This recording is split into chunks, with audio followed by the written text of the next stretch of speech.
The 1970 Toyota Celica 1600GT race configuration by Hasegawa, coming up next on the Monster Hobbies Model Car Garage.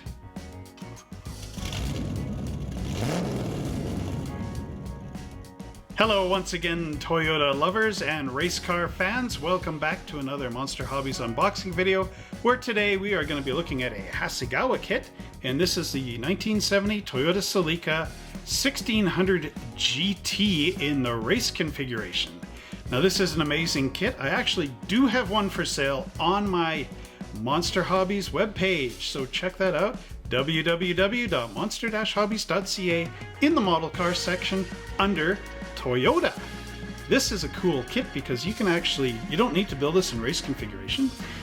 These parts all come separate, the flared fenders and whatnot, and there's another surprise in there too because it also has right and left hand dashboards. So you could build this as a Japanese race car, or you could build it as an American street race car, or an American stock Celica, or Japanese one. However you want to do it, this kit is amazing. I gotta put it down though because it's in such a huge box. So if you love these great videos, don't forget to like, subscribe, and share this channel with all your friends and family. Pound that notification bell because every time I make a new model car video, I want you to see it first. I don't want anyone else to see it, just you. My Monster Hobbies model car fans. Alright, so anyway, without further ado, let's go down to our bench and see what's in the box. The Japanese cars really started to make a name for themselves in the 1960s and 70s, and here's one of the most popular cars of the 1970s, which was of course the Toyota Celica 1600 GT. And today we have a special treat, as this is the race configuration of the car made by Hasegawa. So this box is quite different to the North American size boxes. It is longer this way and wider. This kit is a 1/24 scale kit, and as we turn the box up, you can see it's not too much excitement going on here. The end looks like anything else, and here we get the side view of the car, and that's pretty much it. So in our race edition here, as you can see, it's got these nice fender flares, which we would now call as ground effects. But I don't think they actually had that term in 1970. There's the Japanese sport mirrors, which are mounted way out on the fenders, and you got the spoiler in the back. Now, I actually almost had the opportunity to get one of these cars, without all the flares of course, a stock version, from a friend of mine, but I turned it down because the car was so rusty that the door wasn't actually curved in. It had rusted and went straight down because it popped apart. So yeah, there was a lot of rust. It was a British Columbia car, and Japanese steel didn't quite work so well near salt water, of course. Okay, so let's open up the lid on this. This is Historic Car Series number 16 apparently, and here is the Hasegawa instructions. Now I'll just move this off to the side. We've got our glass in here, as well as rubber tires inside the same bag. There's our decal sheet with a lot of different number options, which is cool. Here's our chrome, my favorite part of all the model kits. And now it's molded in black and white. So there's a lot going on. Actually, this is quite cool because you can build this as a Japanese car with the right-hand drive, or the North American version with the left-hand drive, or vice versa. Actually, I had to think about that for a minute. Okay, and now there's our race components, and there's the stock components. Here it is. Okay, so you see right and left hand side dashboards. We'll get into this a little more in detail in a few minutes. There's our side panels molded separately, so you get all that nice detail in there. And then we've got the proper pedals instead of like the AMT kits where you have a standard with an automatic in the interior and your pedals. There's the race wheels, which are deep dish. Of course, the exhaust pipe and everything. Here's our body fender flares. That's that ground effects kit. And then we have another set of wheels here as well, which are different type of rally type wheels. Now here's our body. So if you don't want to build this thing as a race version, you can also build it stock. And for America or Japan. So it's really quite an involved kit. So if you actually had one of these growing up as a real car, this is a golden Grady for you to have now as a model. So again, lots of neat suspension components and everything. So let me clear all this out of the way and we'll look at everything separately, starting with the instructions. And here we have our instructions for the Toyota Celica 1600GT in race configuration. And of course you can see the nicely built up model kit. Now what's also cool about this is it's in Japanese as well as in English, of course being Hasegawa. So what I'm going to do is I'm going to type this out and leave it in the description down below so you can read everything that's going on in here. And we also have our paint code callouts, which I do believe would be Tamiya paints, or maybe even, what are they called? No, I do believe they're Tamiya. There's another, Gunzi Sanyo. Could be those colors as well. I had to remember what that was. Okay, so let's zoom on back. And now this is quite a big instruction sheet. Of course, it flips out all over the place. Flips into a lot of panels, and then it's double-sided. So what I'll do is I'll zoom in to the panels we want to see, and we'll view this thing a little more easier, you know. So we get started right away with our interior here, and I've actually written down the colors, and there is a bit of mixture, so it says 20% silver plus 33% flat black to give you this sort of metallic flat black color. Anyway, I won't get too deep into this, but there's our interior going together. They call it the cockpit. There's our center console, shift knob, and the handbrake. And then here, there's actually a decal that goes on the top of the shifter knob, and it shows you which direction this should be facing. So pretty cool. And I'll just slide this down here into our next panel. Ooh. So here we get our interior going together. So there's our rear seats and the two racing seats. And then we have our interior door panels, right and left, as well as the foot pedals. Now, there's our foot pedals here. And if you want the American style, and it doesn't really show this too much in the instructions, I don't think it. We'll see in a minute. But this is for the Japanese over here. And if you want it, the American, there's two notches in here, so you just move your pedals over and glue them on this side for the American version. And then, of course, it gives us all our paint codes as we go through on those interior panels. Next up, we have our dashboard. So again, we've got our two different steering wheels. It's your choice as to which you want to use. Our steering column and our dashboard. Now remember, you also have the mirrored dashboard for the American version. And this is showing the Japanese. I guess also Australia is running this way too. So there's that. And then here's our dashboard with all the little, there's decals all going in here for your gauges. And then it shows the two different types of steering wheels here. And now that we got the cockpit out of the way, here's our front suspension. And there we've got, you actually glue the pin in here for your axles. And there it is on the springs, McPherson struts. So they're all going in.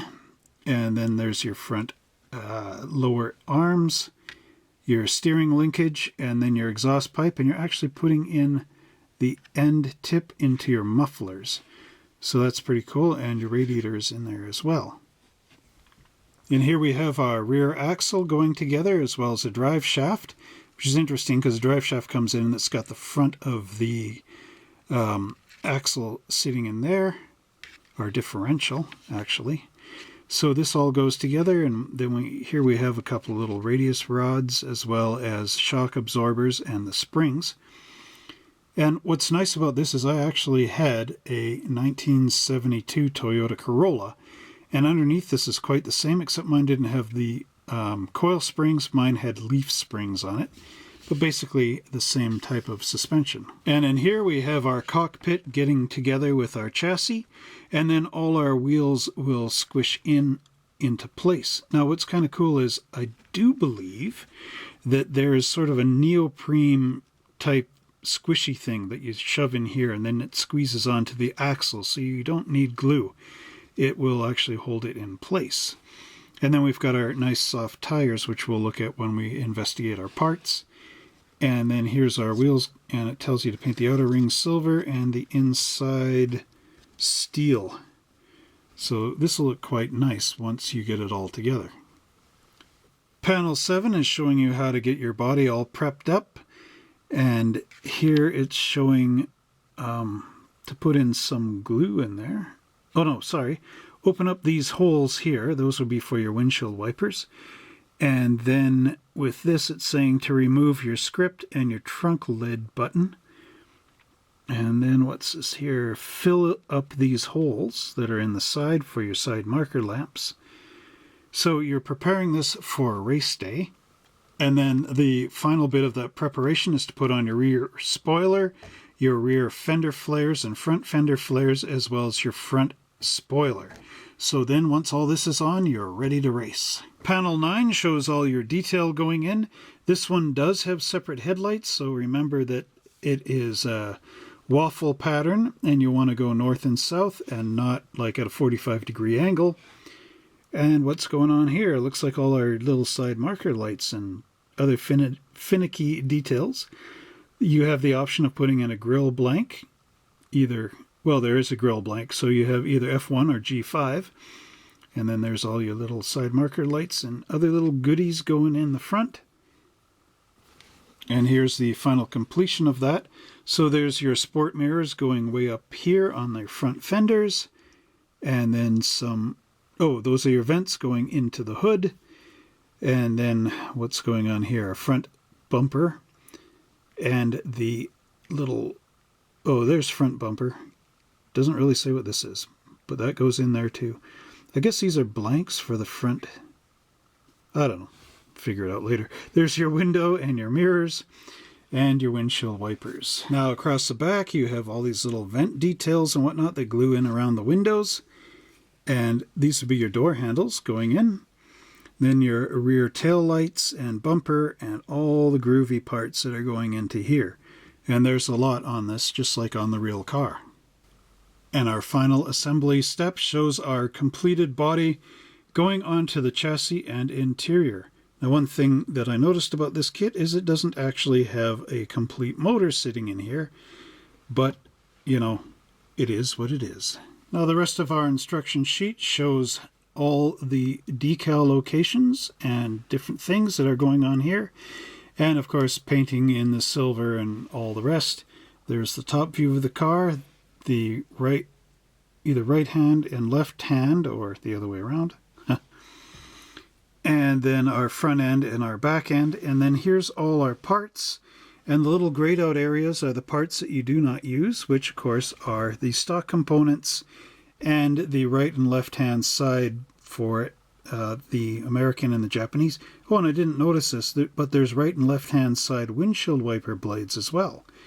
So sort of one of those things you don't quite think about when you're thinking, oh yeah, this car gets converted to right-hand drive and left-hand drive, is that the windshield wipers, see here, are going to swing this way and this way. But on our cars, they're swinging this way and this way to the driver to clear his line of vision. So again, quite interesting. And that completes our look at our instruction sheets for our 1970 Toyota Celica from Hasegawa. Here we have our little Toyota Celica 1600GT body, and this is quite a smaller car compared to the other cars we've seen so far from the USA in our 1970 car review and unboxing videos. This is our last unboxing video for our 1970, and then after this we get into 1971 cars. The excitement. Okay, so we've got our little script on here, and the slot for our door handle and the button. Those are little bits you fill unless you're going to build this thing stock, which I'm still debating. The hood, of course, is sealed up but there is seam lines and some mold marks and numbers in here, which you can, of course, scrape out and make look really nice. And what else? Not too much on flash. And there are some seam lines coming out here, which we're going to have to clear up with the hobby blade. But overall, as far as I remember, this thing looks really accurate to the actual real model. And of course, we've got some razor sharp seam lines in here, which we can again sand down. But overall, I'll give this thing an A+. So I thought I would show the white components first, and then we'll switch into the black components. Here's the fender flares that we have, as well as the front chin spoiler, and this piece, which I do believe is another racing blank for the front end. There's our roll bar and some of the braces for it. Our differential, which looks really flat. Okay, and then we've got these really cool, really deep, yeah, these are the racing wheels. And then there's our rear spoiler. So just for a little bit of fun, there's our body again. Just kind of curious. Yeah, see how the fit is nice, and it even cuts into that molding down below. I don't know how well you're going to see that. But yeah, this will match up nice and perfect once you glue it into shape. The nice thing about the Japanese kits, of course, is they are really precise in their fit and finish. And that's why Revell and AMT tried to copy them in the 90s, because they were quite the Japanese kits were leading the market, actually, in precision. But yeah, look at how nice those wheels are. And again, the big holes, but there's some little neoprene thing that will pop in there to keep them on your car. So again, quite nice work and detailing from Hasegawa. Now we actually have 5 black parts trees, so I'm going to show the first 2, which are all our suspension and undercarriage drive pieces and whatnot. So here you can see our chassis is molded in place on a parts tree, unlike the AMT kits and Revell, which have the chassis clipped off of the parts tree. You can see the nice Toyota engine in here from underneath, the long transmissions that they have, and very skinny. So you're going to have to paint this. I do believe they're aluminum, if I remember correctly, which is going to be an interesting treat. There is some flash in here, which will have to, of course, be sanded down. But overall, I mean, there's hardly anything on there for flash. There's our front suspension and the other bits. Now, the Toyota was patterned after American cars, so you'll notice that the front suspension is pretty similar to that, although the American cars didn't use McPherson struts. But overall, it's about the same. This is a unibody car. You can see the frame rails come up here, stop, and then we've got the outer frame, and then it goes back into a little frame in here. Subframes is what they're called. Turning it over. Mold marks up in here, so again, check them for clearance with the interior or the cockpit, and then scrape accordingly. Always remember to try to have those nice flat and flush. So actually got to move that out of the way for a minute. There's our stock wheels, or actually a race alternative 2. A little bit of flash in between the spokes here, but nothing that you can't handle with the number 16 hobby blade. So I'll move these back down. And then we'll take a look at our interior parts. And here we have our interior components.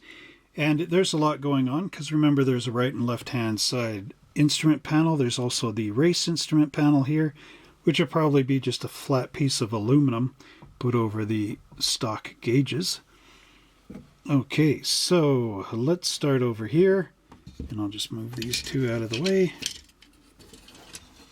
So here we have our floor pans, which are nice and smooth. No mold marks on the inside on the, well, I guess carpet, which is good. All the mold marks are underneath like they should be, so that you can't see where they are. And then there's our interior panels, which gives you the nice paddle style door hinges for getting in and out. There's one of the dashboards. So this would be the Japanese, Australian, English style dashboard. There are no gauges in here. It's nice and flat. So like no raised instrument panels or numbers or needles or anything like that. So you can put those decals right in there. There's a Hasegawa name on a thing. So if you want to display that on your diorama or whatever. I don't know what you're doing. You don't know what I'm doing. Okay, like I was saying, there's the two notches. Buenos notches. There and there. There you can see them a little bit. And that's for if you want the pedals on the right-hand side or the left-hand side. So now let's just move this up. This is our rally stuff here. Rally it is. Okay, there's our instrument plug for our instrument panel. It'd be nice if they actually printed it in reverse on the other side so you could switch it for American. And then there's the front grille. I guess America, Canada, and Mexico is all on the same side of the street. There's our racing seats and steering wheel. So again, nice detail. Mold marks on the back of the seat, so you have to cross sand those out and smooth it all up. And then here we have the stock components with our American style dashboard.